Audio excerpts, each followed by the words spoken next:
Reddit, what secret are you taking to the grave? NSW. In 5th grade I cheated on an exam. My buddy and I were the only 2 people in the grade who got this particular question correct, but I copied him. The worst part was he was considered dumb while I was at the top of the class, so the teacher was convinced that he copied me and he ended up getting suspended. Long story short, I was too pissed to admit that I was the one who cheated, as my parents would have murdered me if I failed the test, and even worse if I got suspended. You know, that's the fricked up part. The teachers have no evidence of him cheating, as there isn't any. They just base it off of crap like this, and that's fricked up. My mother killed my father when I was 8 years old, with a shotgun blast to the face. He bled out through what was left of his head into my lap. Blood has a smell, a stink, when there's enough of it around. She got off, because it was a self-defense situation. She sent me to school the next day, and ever since I've pretended that I'm a well-adjusted, stable person. I'm not. I went to counseling for abuse after my parents divorced, and I was never abused, so they put me in the regular room with all the people there who were waiting for their siblings. I claimed my father abused me so I could go to the special room with all the abused kids. It was horrible. I had no right being in that room with all those people. They all were really messed up from what their parents had done to them, and I just got in so I could play Yu-Gi-Oh! I was probably 7 or 8, and for what I know my father did not get in trouble. I see him every week. I didn't know what I was doing back then. This sounds like something Cartman would do. When we were kids, a female cousin and I played doctor around the age of 6 or 7. Talked about it a few years ago around the age of 25. Became deeply intimate and have had really incredible freaking sessions several times over the last few years. She recently got married and we have since ended our relationship. We are both normal, successful, contributing citizens. You'd never know. Hopefully no one finds out, but I miss her and our level of intimacy. Yo, but how was there no freaking McHousin on Reddit already? Uncle tragically passed away last year. Never married. No kids. Treated his 10 nieces and nephews like we could do no wrong. I also found out he was probably gay, and I don't think he was out to my family, or at least to most of us. No one would have had a problem with it, but it's hard to come out when my grandma just wants to set her youngest, would have turned 50 in May, baby up with all the ladies, you know? She's persistent but means well. Is also a tad oblivious at times, but she's in her 80s. Anyway, after he passed, my dad and I were in charge of finding files to the book he was supposedly writing about our family. We wanted to finish the book and publish it in his name. My dad was having no luck finding files on his HD, so I took a stab at it. Dad isn't the best at computers. I found dating site photos he had taken, shirtless mirror pics, photos of guys I assume he was talking to, and he could have done better. You're the best uncle and only deserve the best. Also saw his history when I was looking through his browser's bookmarks to get to his emails and accounts. I forget if I deleted it yet. If I haven't, I will. I figured the search history was confirmation enough for me. Probably won't tell my cousin or sister after all. Like I said, I assume that cousin knew. They were very close and talked frequently. And even if she doesn't, doesn't matter. Won't change anything bad or good either way. And it's not my place to say anything. Thank you for advice on that. Folks, miss you, be. Not going to say anything except for to 2 people. If everyone follows that rule, your whole family will know within the day. Don't tell anyone. It's not your secret. Sorry to hear about your uncle. May he rest in peace. Me and my wife were going through tough times. I just got back from Afghanistan. I played Russian roulette with my 357 Magnum. 3 loaded. I lost. Getting a divorce now and alive. You know you were serious about Russian roulette, or clinically depressed, which happens to the best of us, when our lost refers to not getting a bullet in the face. I'm an out lesbian, but a few weeks ago I had fricked a male friend of mine. He's gay. We both got drunk and curious and had never gotten with the opposite gender. We both actually kind of enjoyed it, and for those wondering, I am not a butch, I am a femme. We had made out a few times before drunk, then we sort of got curious and decided to go for it, and we both have expressed interest in trying it again. The reason why I would take this to the grave is, as some people have pointed out, there is so much baggage involved in identifying as a B woman, especially when I have been an out lesbian for most of my adult life. Coming out was the hardest thing I have ever done, and I am ashamed to admit I was one of those lesbians who hated on B women as being fence-sitters, etc, and I worry that if people know that my friend and I slept together, it would just reinforce stereotypes about gay men and women just needing to find the right member of the opposite gender to set them straight. We are both single, and I honestly don't know what to think. My friend is the first dude I have ever been attracted to, and I think I am the first woman he's been physically attracted to as well, so as much as we want to explore it, we are both a bit weirded out by it.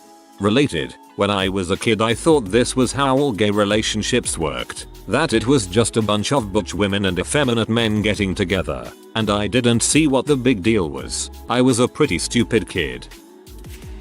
After sleeping with my then girlfriend, she got up to use the shower. How I kept a stiff upper lip while talking to someone with poo on their butt crack I have no idea, but by god I had a face of stone. I instantly realized she'd be horribly embarrassed if she found out, and I couldn't let that happen. I left the bathroom and thought to myself, okay, she was on bottom for a while and buck naked of course, so, oh frick me. I immediately head to the bedroom, throw back the covers, and sure enough, there's a big fricking skid mark on her pretty white bedsheet. Well frick hotshot, what do you do now? Strip the bed. Explain later. Fine. I pull the fitted sheet off the bed and find another fitted pad thing under it, with another fricking skid mark. At this point I'm starting to feel impressed by my prowess. Heh, and mortified at the possibility of the fricking mattress having crap on it too. I anxiously peel off the fitted pad and, thank the gods of fornication, it remained unbefouled. Relieved I wouldn't have to throw her mattress on the front lawn and set it on fire, I quickly throw the sheets in the washer and start it up. Shortly after, she gets out of the shower and asks about the stripped bed and washing machine running. Lately she'd been spotting a little bit and she figured that must have been what it was. It didn't bother me at all and I knew she couldn't help it, but it made her feel really embarrassed. That's why I knew if a little bit of blood on my junk embarrassed her, then a big fricking rooster tail on her bedsheets would fricking destroy her. So she got sad and embarrassed and talked about how she grossed me out and I wouldn't want to sleep with her anymore, but all in all we were fine. To this day I never told a soul. That was the first and hopefully last time I've ever literally fricked the crap out of someone. TLDR. Girlfriend crap the bed during fricking and I contemplated setting it on fire because we were in love and that's what you do. When I was 16 I was in a relationship with a man older than my father. I'm getting married soon, and he still mopes around and says how much he loves me and will never find someone like me. It's annoying, but also makes me feel guilty as heck. Manipulating their victims into feeling guilty is how a lot of abuses operate. You probably know this, but if he is unable to move on and still fixated on you, it is him that has the problem, and you have nothing to feel guilty about. I'm not sure if I'm going to take this to the grave or not. Several months ago I, 22, had I'm lonely and you're lonely frick with my ex-girlfriend, 19. The next day we woke up and decided mutually that it was a mistake, we should move on, etc. Well, that small mistake turned into a larger one. She got pregnant. We wrestled with a lot of things for the next few weeks. Did she want to consider abortion? No. Did she want to consider adoption? Possibly. How do we tell our parents? My parents would be upset, then immediately turn into the supportive parents they are. Hers would absolutely cut her off, never talk to her again, completely disown her. They told her they would, hundreds of times, when she was growing up. So, we struggled. 1 week turned into 2, which turned into 3. She was now 8 weeks pregnant. I get a call one night last week around 1 AM. She says that she is heading to the hospital, that something isn't right. I meet her there. She describes incessant bleeding and very bad cramps. After 5 hours in the hospital, the doctor confirms what we'd already begun to fear. She had had a complete miscarriage. Just like that. Then, she was no longer pregnant. Even in the middle of this terrible incident, she said she wanted no one to know about it. No one. About the pregnancy, about the miscarriage, about anything. I'm still conflicted. Miscarriages are very emotional events, and I can't go to my parents to talk it over with or hug it out with my best friend or anything. It's been a weird, rough few days. TLDR. Got my ex pregnant. She had a miscarriage before we were able to tell anyone. No one knows. She wants to keep it that way. To be honest, I thought that I would leave the hospital feeling great, relieved, but I didn't. Miscarriages are weird. Even though it wasn't planned, the grief is very real. Make sure she's alright as well. She has no one to confide in. Let's see. When I was 14, I had this girl, 16, who lived next door to me go down on me while we typed out the whole thing to this guy, 17, over AIM. Could never look him in the eye again. Still don't know if he ever told anyone. I have never ever told a soul. You all keep telling me he told everyone. If he did, everyone did a dang good job of keeping that a secret from me. This was 2007, I think, or 2008. Aid note, I'm a straightish girl for those Ming asking. Also really didn't expect this to be read. He told everyone. This is something that I have told people in the past, but have learned not to tell due to the insane amount of well-intentioned teasing I get because of it. I found out I was gay because while in Catholic school I did a Google search of Jesus and found a nude statue of Jesus. I felt weird, ashamed, and had the unusual urge to continue the search by searching penis. Penis led to more graphic things. More graphic things led to me questioning my sexuality. Questioning my orientation led to me realizing that I'm gay. I'm gay because of Jesus. Everybody. That when my ex called me to look at something weird in the toilet, it was actually a really early miscarriage and not just really weird period stuff, because it would have mentally broken a girl that was already unstable. But I'm dying inside. I'm so sorry for your loss. Seriously. Me and my girlfriend were playing Monopoly and she was so concentrated on the game, on the dice, on her properties. She was just so engrossed in the board that I was constantly taking money out of the bank and keeping it. I feel terrible about it because she was just so adorable trying to play the game and concentrate on trying to win. I absolutely annihilated her because I had so much money. She wasn't a sore loser about it. When we were done playing and it was obvious I had won, she just kind of sighed and we watched a movie. The whole time I couldn't stop thinking about how absolutely adorable she looked while trying to concentrate and play. The way she looked at the money she had and the properties she bought, like she was so proud of them. And I took advantage of that and stole money to win. I learned that from now on winning doesn't matter. I need to focus on having fun with her. But I will take this to the grave because if she ever finds out, she'll be talking crap like nobody's business. It's nothing big. It's actually something really small and innocent, and I've just decided to tell no one. When I was 5 years old, a friend at primary school, whose name is Jay, told me he liked a girl called Day and asked me never to tell anyone. I never have and I never will. Almost 30 years and I haven't told anyone. Over the years I've thought about saying something to someone about it, but I've never been able to bring myself to do it. Just something about the innocence of that promise, I guess. He wouldn't even care now, but 5-year-old Jay would, and I don't want to break my promise to him. You are a legend, man. Never let 5-year-old Jay down. When I was little, my grandfather physically shamed me. It started when I was about 5, at least from what I can remember, and went on until I was 8. The last time it happened, my aunt came in the room. I don't remember what she said, but she grabbed my hand and pulled me out of the room. She asked me what was going on and if it happened before. I told her no, because he always told me I would get in trouble if I told anyone. I was never alone in the same room with him again, but no one ever talked about it after that, and I'm too scared to bring it up. I'm 25 now. He died 3 years later. At his funeral, open casket, I spit on his face when no one was looking. My mom made me leave the room because I couldn't stop smiling during the service. I laughed when I read this. I hope you do well in life. When I was 7 or 8, I wondered what would happen if I whipped my dong around while peeing. So I went into my parents' bathroom and waved it everywhere, and pee was all over the walls and ceiling. A friend had an abortion before her marriage. Her husband doesn't know. It was his kid. She swore me to secrecy. I will never tell, he said. Bacon is always the first food to be cooked by my father in the mornings. As a child, I would steal myself an extra piece and blame it on my little brother. Hence, I'd get a total of 3 pieces and Browski would only get 1. Looking back, the oldest kid gets away with so much crap. And here I am in a household where bacon is cooked by the pound. 3 pieces doesn't even qualify as a sandwich. My dad buys bacon in 15-pound increments. Usually lasts a month or so. Somehow we're not all dead.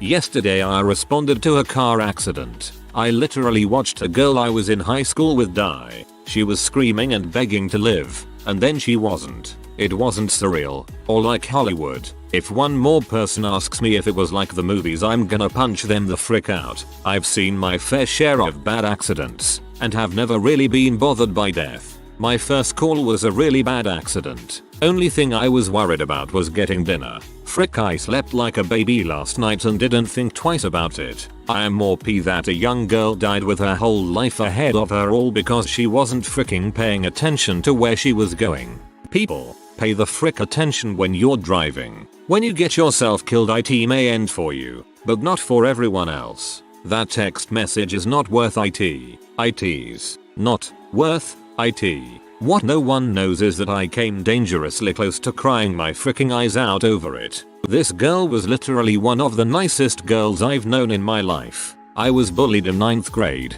and she was one of the few cool kids that actually treated me kindly. I didn't know her well, but I'm sure as heck that she had to die yesterday.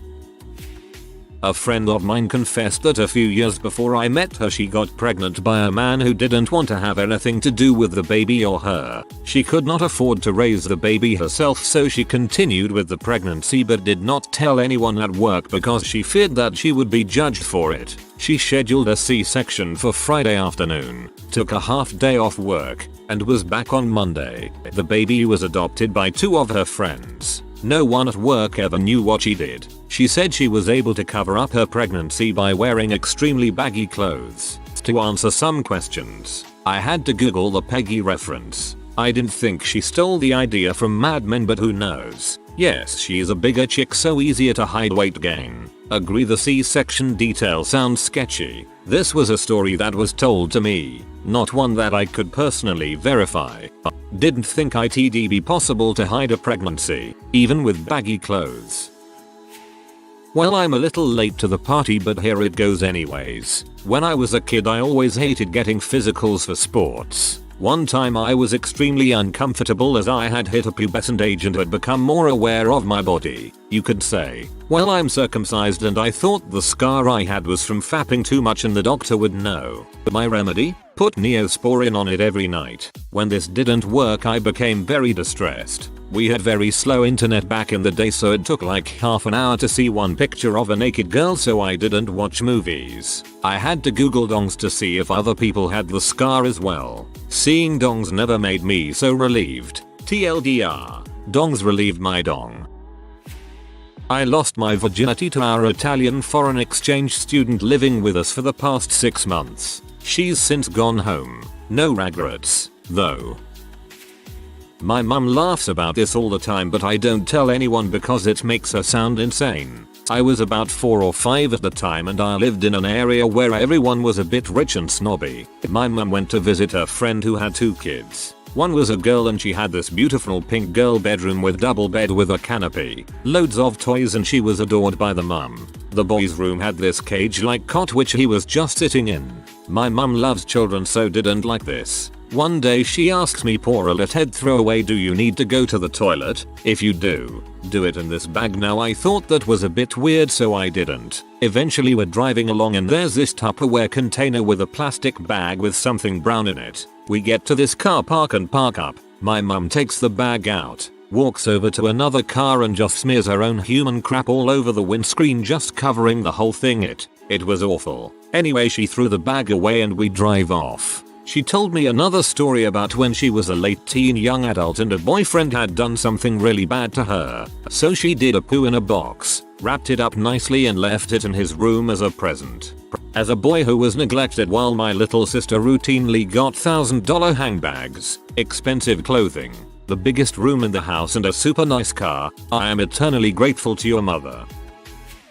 I stole my little cousin's Charizard to complete my starter Pokemon set. I was 10 and he was 8. Till this day he doesn't know. When I worked at a convenience store, there was a huge dumpster that we were responsible for taking out back every week. It was my turn this week. This thing weighed well over 1,000 pounds, but luckily it was on wheels, so I just pushed the dang thing. I wasn't really paying attention, and there was a slight downhill slope in the designated dumpster area. Some butthole parked their convertible in the spot, but by the time I noticed, it was too late. It rolled slowly, but the amount of force it had was incredible. I was frantic and acting stupidly. The best I could do was try to stop it by putting myself between it, and this worked to a degree. But I wasn't able to push it up the hill and there was nobody around to help me. So I squirmed my way out, listened to the door crunch under 1,000 pounds of metal and garbage, and went back to work. Somebody had a bad day that day. So the car was parked in the wrong place, and even then you threw your body between it and the dumpster to save it. If it was me at that point, I'd just be like, frick it, I tried my best. You went beyond the call of duty. Don't feel guilty. After my girlfriend died, I went to our apartment before her super religious parents could get there and retrieved all the bongs and pipes and stuff so they wouldn't know she was smoking. She was also pregnant.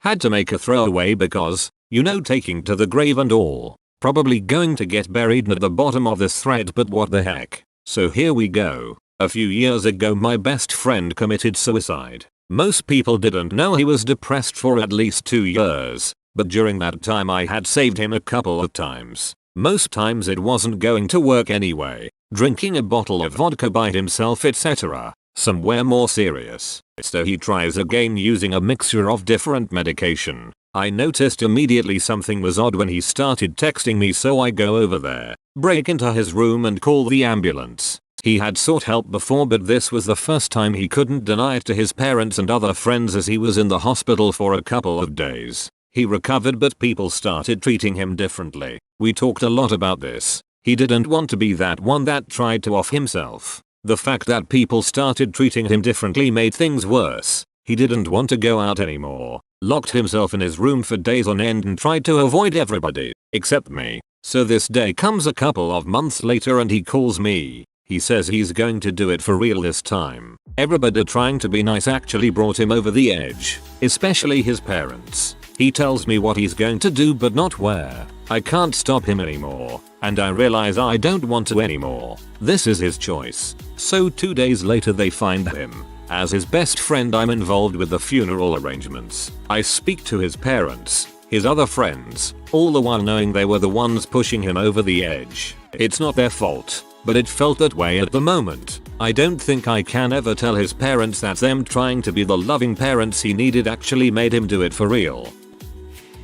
When I was younger I worked landscaping. We were doing flowers at a client's house and I needed to take a crap something fierce. Like immediately. I'm looking at this flower pot and I'm thinking, frick it, let's do this. I go around the side of the house, look around and it seems the coast is clear. I take a giant steamer for 5 minutes squatting like a Neanderthal over this fricking flower pot and question my life. When I'm done I'm wondering what the frick to do. So I dig a hole in the yard and bury the flower pot. Thinking I'm done with this freaked up moment in my life. I turn around and look up and see the clients, husband and wife and their dog standing in the balcony, mouths wide open staring at me. I start sweating and shaking and mutter something like, nice day. I leave without telling my boss. Never go back to the job. It still keeps me up at night. Maybe too late, but me and a friend got matching butt tattoos of his cousin's nickname just to moon him one good time. Now I just have a nickname on my butt. When I drop a deuce at another person's house, I try to leave no scent, wash my hands and when they're good and sudsy, wave them around the bathroom so the bathroom smells like the soap and not the spray. Using the spray is a rookie mistake. My closest friend always asks how I have stinkless shoots. I'm never telling them. I'm burying it in this thread. Might as well get this off of my chest, without going into great detail. Purposely vague. More than 5 years ago I was a part of a group of 3-5 people that would successfully take the MCAT in place of others for a fee. We were all adept at taking the exam. Our clients were old money types with kids who could not make the cut. or didn't want to try.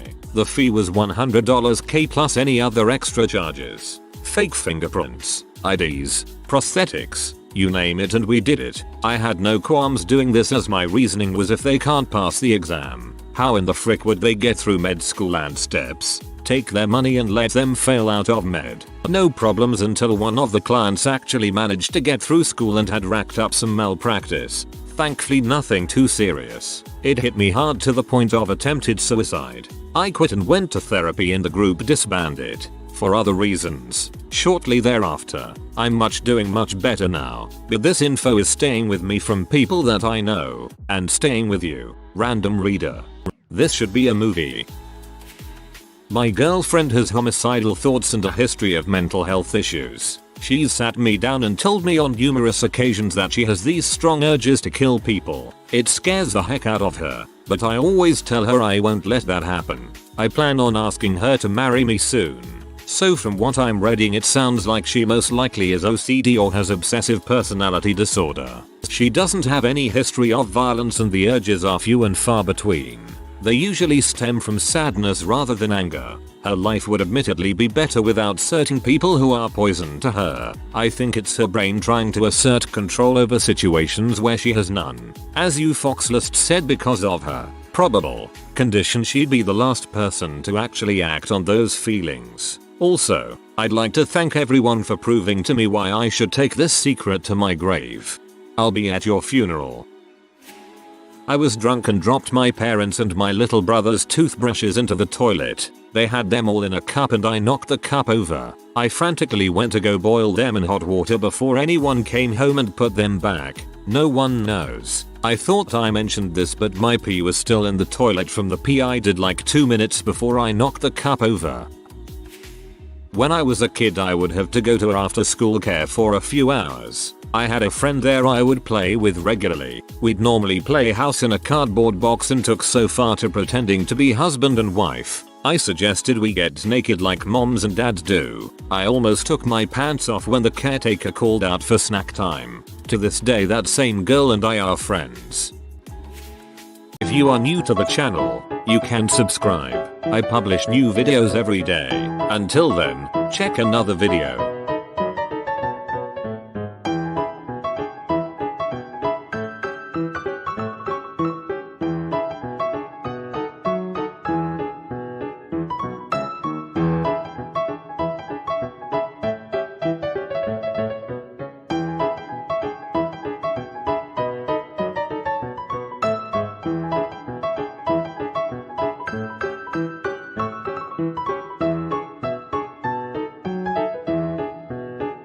Bye for now.